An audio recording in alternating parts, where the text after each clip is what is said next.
afternoon and welcome to the next episode of LevelUp Cyber. I am your host, Tony Bryan with CyberUp, and very excited to spend the next 30 or so minutes with you and our special guest today, Gary Chan. Welcome, Gary. Hey, good afternoon, Tony. A pleasure to be here. So, as we jump into this, I'd love to have you just take a second and introduce yourself.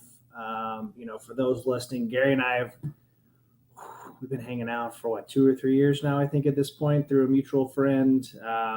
And I continue to be amazed and impressed by not just Gary's intelligence, but just his passion for this sector as a whole and his desire to really help kind of drive things forward. And I think paves a way for individuals who are looking to break into this space with good advice and great recommendations. And I think has a unique perspective you guys will hear about today. So with that, I'd love to have you just introduce yourself, Gary. That'd be awesome. Well, thank you, Tony. It's always been a pleasure chatting with you and getting to know you as well. So with regards to me, I've been practicing, IT and information security for a couple of decades now. Graduated from MIT in electrical engineering and computer science, and have essentially been doing IT and information security since that point. I have led anti-fraud teams as well as information security, and done. And currently, I currently am the vice president and chief information security officer for SSM Health, which is a nonprofit Catholic healthcare system consisting of around 22 hospitals, 300 physician clinics, and a few other areas. So in all your free time, you've done a lot of extra stuff too on top of that, right? I know there were things like InfraGard and other chapters. What are some of your things you do in your free time outside of that? Well, outside of my free time, but still within infosec, I guess. So I like to talk with a lot of cybersecurity startups. So I really like innovation and just seeing what's out there.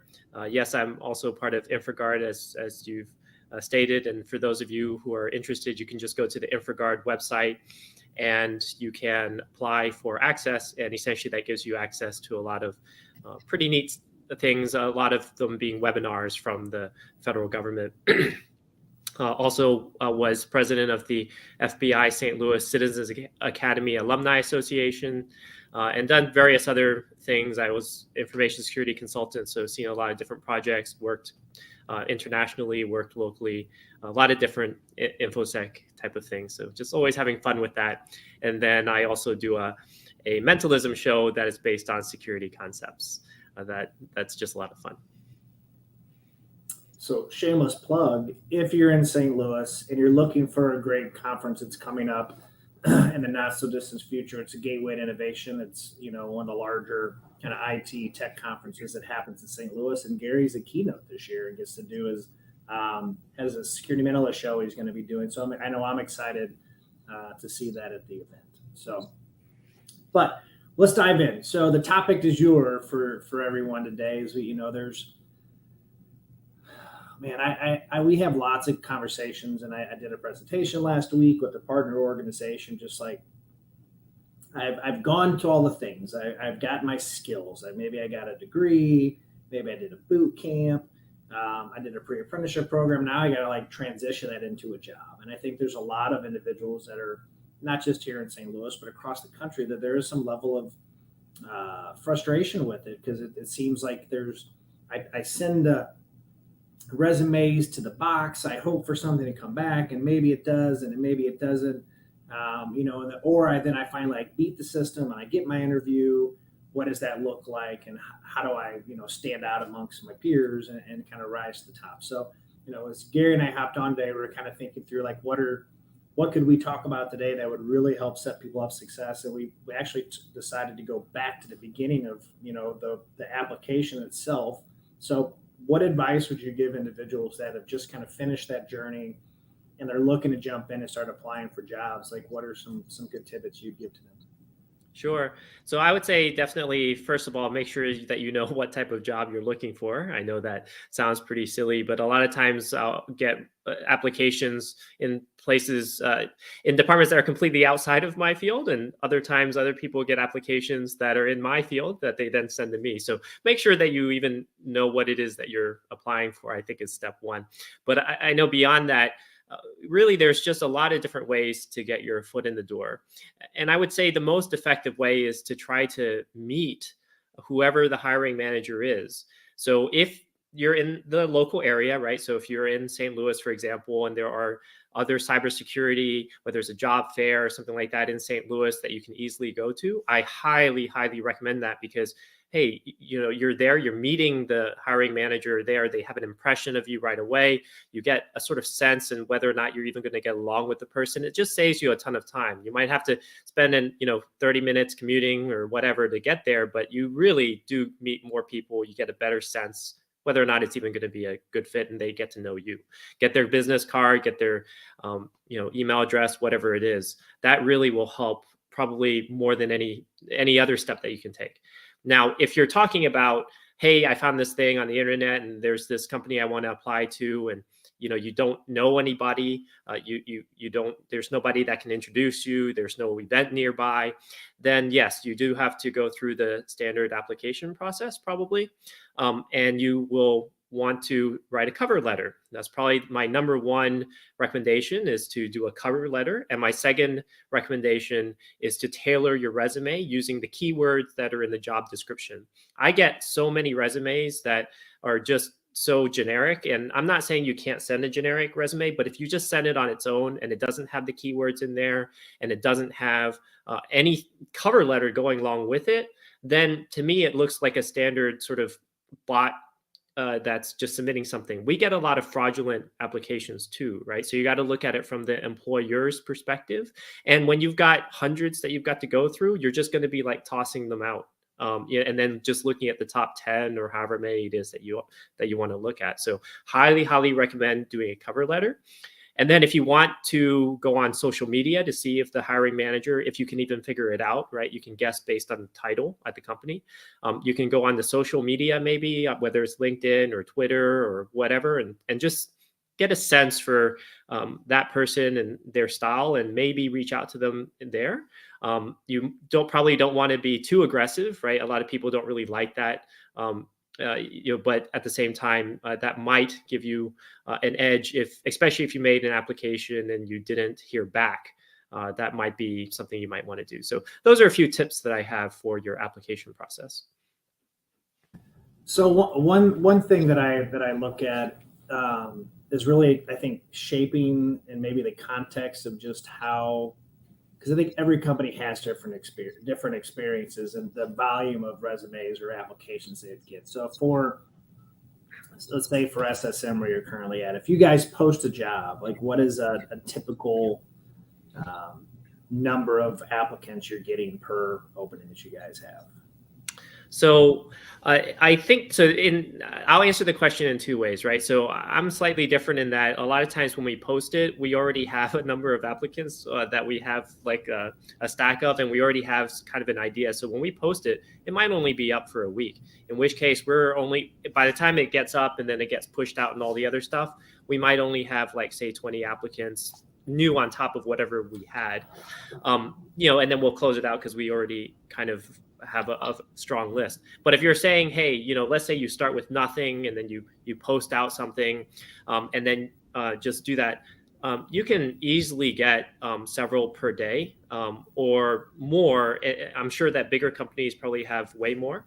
And then I also get a lot of them sideways, right? People will email me directly with those. So whether or not you count those or not, and then people on the team might get them. So I don't even know or see, a lot of them.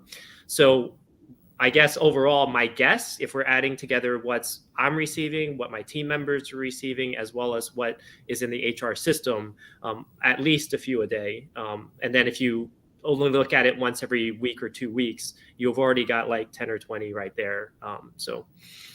They come in pretty quick, and then that's already eliminating a lot of the bots. I'm already ignoring the ones that are sort of auto submissions and things like that.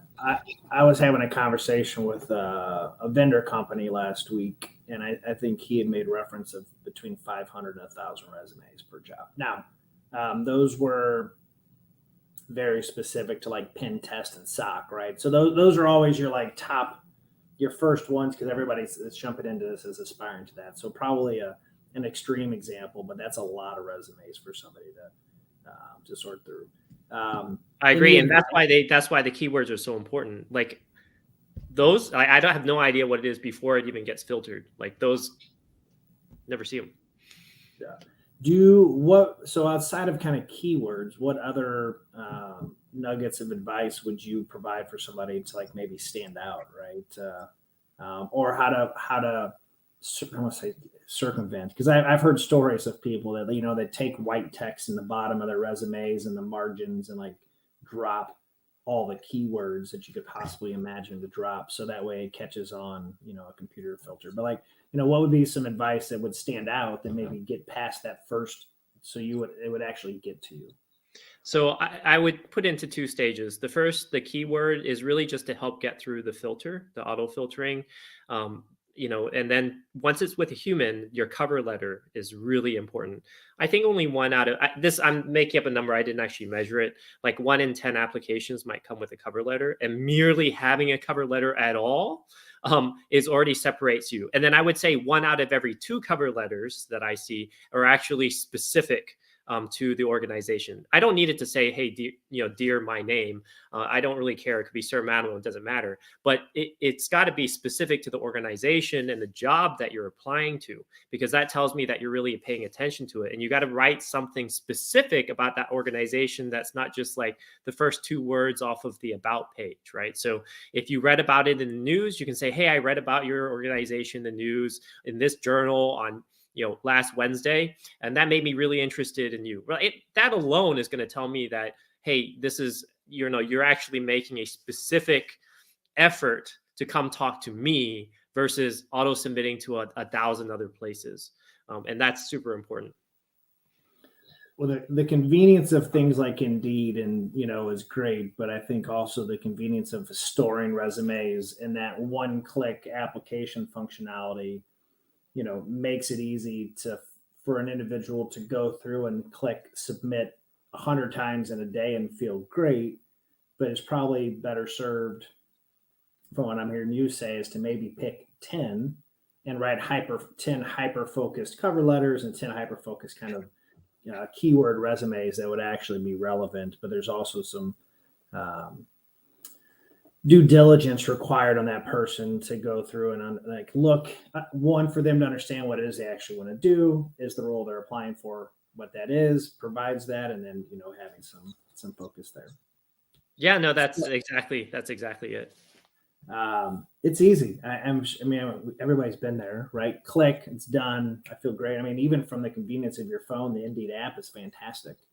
It's been a minute since I've been on it, but that was 8 years ago or 10 years ago when I looked at it. It was a pretty easy click button, and like LinkedIn's job application functions pretty easy too. Yeah, and I'll just add one thing just to sort of reinforce it. Job applicants usually look at things only from their own perspective, and I would suggest looking at it from the employer's perspective. If you're the employer and you're getting 500, 1,000 resumes, like your friend did, I mean, what would you do if you were the employer, right? I mean, you'd just be tossing out stuff using different criteria and just looking for the 10 people that you're going to interview. So you got to look at it from that perspective as to why it's being done that way. And I think it's one of those things where that aspect of the KSAs and the keywords is somewhat counterintuitive, right? A little bit to what I would say a CyberUp does or non-traditional hiring, because a lot of those requirements that would screen somebody out, right? Whether it be a degree, a non-traditional candidate might not have those. So there are lots of great folks that are going through. So I think that it's just even more important to your advice around the cover letters is having those things to truly stand out amongst your peers. So So we've applied for the job. We've done a great job with our cover letter. We got our keywords done. We've reached out to a hiring manager and we get an interview, right? Like what should we expect, right? Like let's say I've never done a technical interview. Like what, or even interview for this, what would be, a normal kind of, for you, what would that look like? Sure. Well, the first one, well, first off, you're probably going to meet with HR first, and HR will just talk about the company and ask you some basic questions about your background and just confirm a few things. So you'll probably work with HR first, but then you go to the hiring manager next, usually, and then maybe some of that person's team members. And I would say the first thing usually is talking about your resume. So you've got your resume, you've sent it out, and what they're really doing usually, it depends on obviously on the person interviewing you, but usually they're just wanting to make sure that you are who you said that you are and that you did the things that you said that you did. So as a extreme example, on some resumes, I'll see like a laundry list of a number of different, coding languages that the person knows. They know like 20 different coding languages, and they know how to use different operating systems from Macs to Unix to Windows to whatever, right? And so I'll just ask them a few questions about it to determine whether or not they were exaggerating how much they knew on their resume. If you don't write that you know Java on it, I'm not going to ask you Java questions. But if you write that you know Java, I'm going to ask you some Java questions just to make sure that you actually were telling the truth on your resume. So what a lot of people do is they take all of the topics that were in the book that they had read, and for class, and they're not lying when they say that they've studied Java, but maybe they only learn like 2 pages worth of Java, and then they write it on their resume. That's what we're trying to screen for. We're just trying to make sure that whatever you wrote about, you really, really do know it, as opposed to, hey, you just have some awareness of that thing exists. So that interview is primarily going to cover your resume and what you said that you know how to do. And then the next part, whether it's in part of the same sort of interview time slot or in a separate time, they'll probably ask you questions that you're probably expecting, like, why are you applying for the job, right? And depending upon the hiring manager, they probably will ask you some technical questions that are related to the job description. So if you are applying for a security operations center job, they may ask you about different antivirus tools that you've used before, for example. They won't expect you to have a whole lot of experience, because if you're a first year, I guess, if you're entry level, but they'll ask you some things tied to the job. I personally, and I'm different than most, I personally like to ask case studies or puzzles, things like that are more critical thinking versus specific technology. And then, of course, any questions that the candidate has for me, right? And that tells me what it is that they're thinking about. So that's usually the way that the first round first round of interviews goes. And then from there, you may go to a second round. So I know in the past, and you and I have talked, I think you have a unique approach, right? And I think it comes from your interest and your care within the industry, right? And I think collectively you wanted to see it grow and have enough people to come into work. And so you've had a little bit different approach, I think, for most, right? And some of the things you've said have always stuck out to me in this regard. So, the idea of a lot of times you're asking people to do some homework for you, right? Walk through. Do you mind walking through that with us a little bit about, you have it because you're asking questions and the intent is to get to X point to determine, what that next step for that person is. Would you walk everybody through that? Yeah, absolutely. So I would say that what I just described earlier for sort of the round one interview, that's exactly what I said is what I do.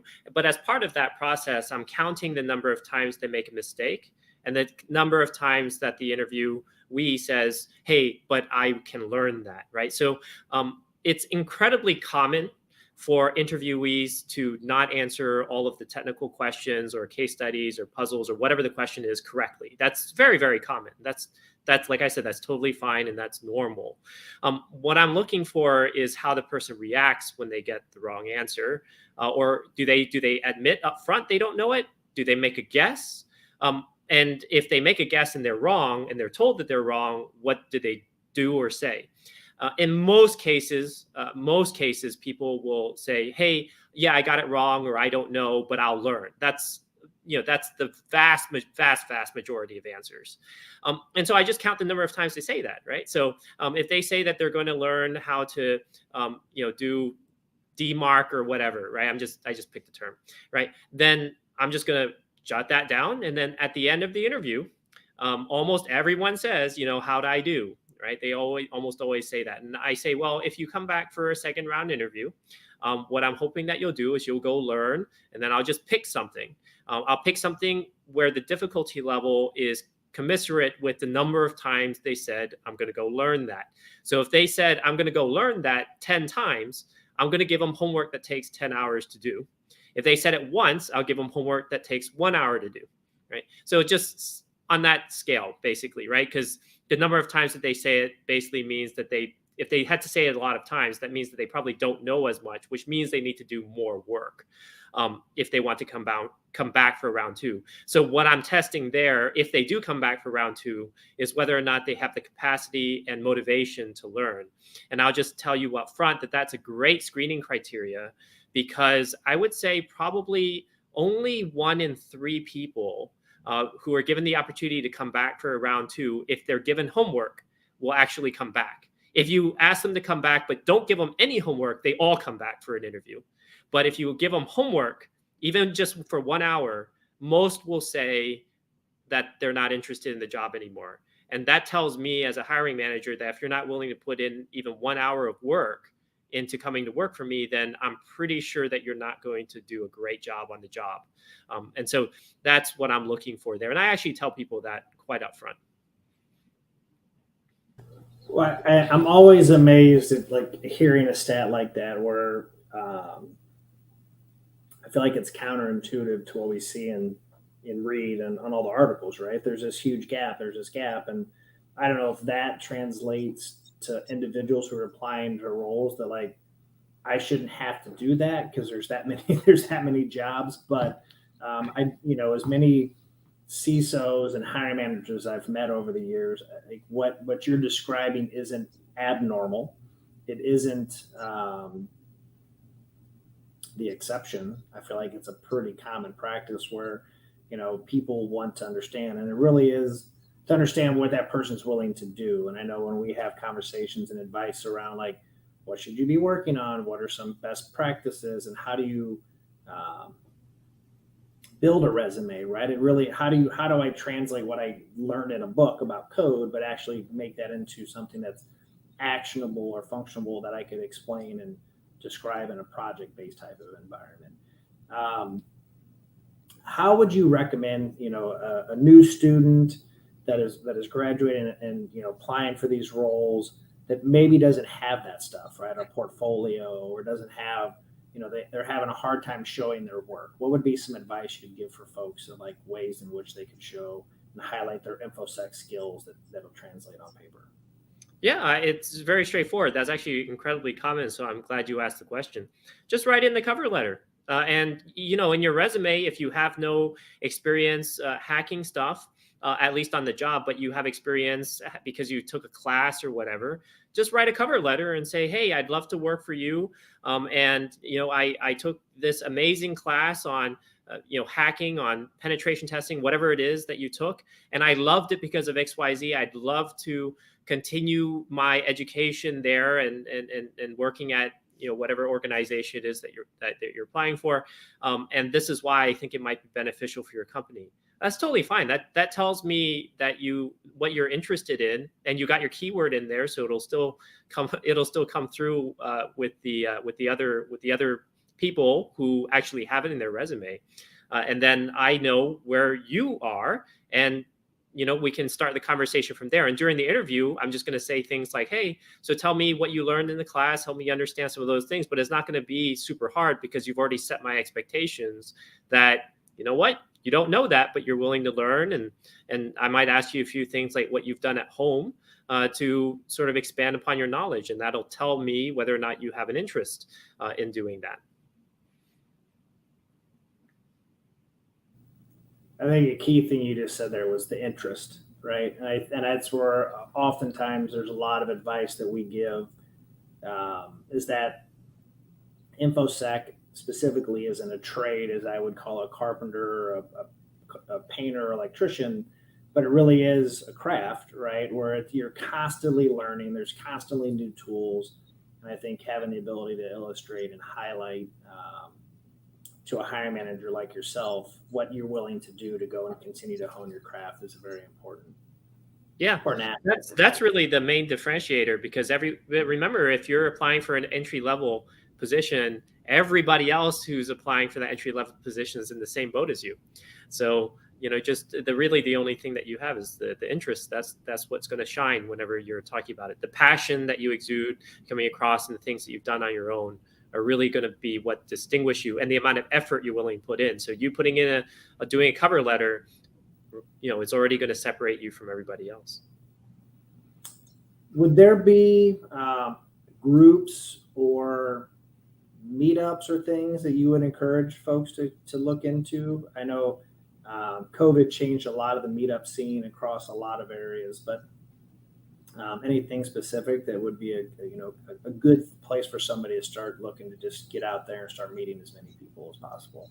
Sure. Just look up meetups and whatever city that you're in. And, I know St. Louis has a few, and I know that Tony, you and I met at one of the other sort of meetups here at the Cortex just a few weeks ago, or I don't even remember when that was, but it was recent. There are plenty of them. And then you can also look at the things like ISC squared or GIAC and these places that have these certifications. And, a lot of them have sort of communities or local chapters of people who are who have that certification. And if you just look up on the website and you know where they meet, you could probably just email the person who's in charge and say, hey, can I come for a meeting? I don't have the certification, but, I just love to come meet people. And I'm pretty sure that most of them would say, hey, we'd love to see you. So that'd be a great way just to meet people. And you would, again, distinguish yourself from everybody else simply by being there. And a lot of people who show up to those meetings are people who have been working in the industry for, decades. And so even if they can't help you specifically, they know somebody who can, who is a hiring manager. So yeah, there are definitely plenty of places. Just put it into Google or Bing or wherever, DuckDuckGo, whatever your favorite search engine is, and you'll find them. Yeah, I know OWASP has a pretty good chapter here locally in St. Louis. Women in Cybersecurity, WESIS has a new chapter that they're getting going, which is exciting. And these by the way, these are all groups. If you're not local to St. Louis, these are groups that have chapters throughout the United States. And then, to Gary's point, the certifying bodies, those are really great opportunities to have chapters to get CEUs and things throughout the year. So when it's time to renew that cert, you're not scrounging to get those CEUs in kind of the last minute effort. So we have 3 minutes left. And so any nuggets that you want to share, or anything we might have missed in the questioning for everybody? Well, I would just say, make sure that you know what it is that you want out of your life, right? So, and I mean that not just from your career perspective. I mean, what do you want out of your life? How much time are you willing to devote to your career? And make sure that it all makes sense. So as a very quick example, I've had people come to me and say, hey, I'd love to be a CISO at a major corporation. Ideally, I would be working 20 hours per week. And then I just sort of look at them. So it's not realistic. So just make sure that whatever it is that you're looking for from your life really does match your job, and then make your job fit that, so to speak. So if you know that you want to work, X number of hours per week, or that you don't want to travel, or that you want to live in a specific location, look for organizations in those specific areas, and so on and so forth. A lot of people choose the job first and then make their life work revolve around that. and then they become very unhappy. So think about it in the reverse direction would be my biggest advice. What is the saying? If you love what you do, you never work a day in your life again. I think that's the old adage. So I'd love to ask a final question that we're asking every guest every single week is, what is a piece of advice that you would give to those that are maybe just trying to jump in here into the cyberspace? I know we dove in a little bit about you kind of know what you want, but what's a piece of advice you would give everybody? Just have a ton of fun. I think it just goes to your last point. If you love what you do, you're not working a day in your life. So if you're doing this purely for money, there are other jobs that you can earn probably a lot more money than infosec. But if you just love doing this because you love the thinking skills, you love whatever it is that's about it, it's just a great time to be in the space. There's so much attention here. There's so many jobs. You'll be taken care of for the rest of your career. I think that's great advice. It's one of those that everybody wants the Cadillac out the gate, and sometimes you got to kiss a few frogs along the way to get to that Cadillac. And I think to your point, Gary, is find that kind of niche for yourself and see it through, and then the rest of it will fall in place, right? I think that's the nice thing about this sector is there's so many ways in which somebody could pick a career, whether it's highly technical or not highly technical, and go into it. But I always appreciate our discussions. I truly do. You continue to be an inspiring person for me. I think of just how you treat others and how you interact with the people who work for you. I appreciate all you do just for that, for us, and for the sector. For those that are tuning in, be sure to join us next week. I'm excited to host our very own Bailey Ranella, our Director of Apprenticeship and Training, where we're going to talk a little bit about the importance of networking. It's one of those things, we kind of touched it here just a little bit, but I know my own personal career over the years has substantially been impacted by just the amount of people I've been able to meet and interact with, much like Gary, and try to, give you some ideas and suggestions of how to get out there. So until next time, I appreciate everybody tuning in. If there are shows or guests you want to join this show and be a guest, reach out to me directly on LinkedIn. Would love to, talk to you about what we could have a discussion about and continue to go. So Gary, thank you so much for joining us today. A pleasure. Thank you, Tony.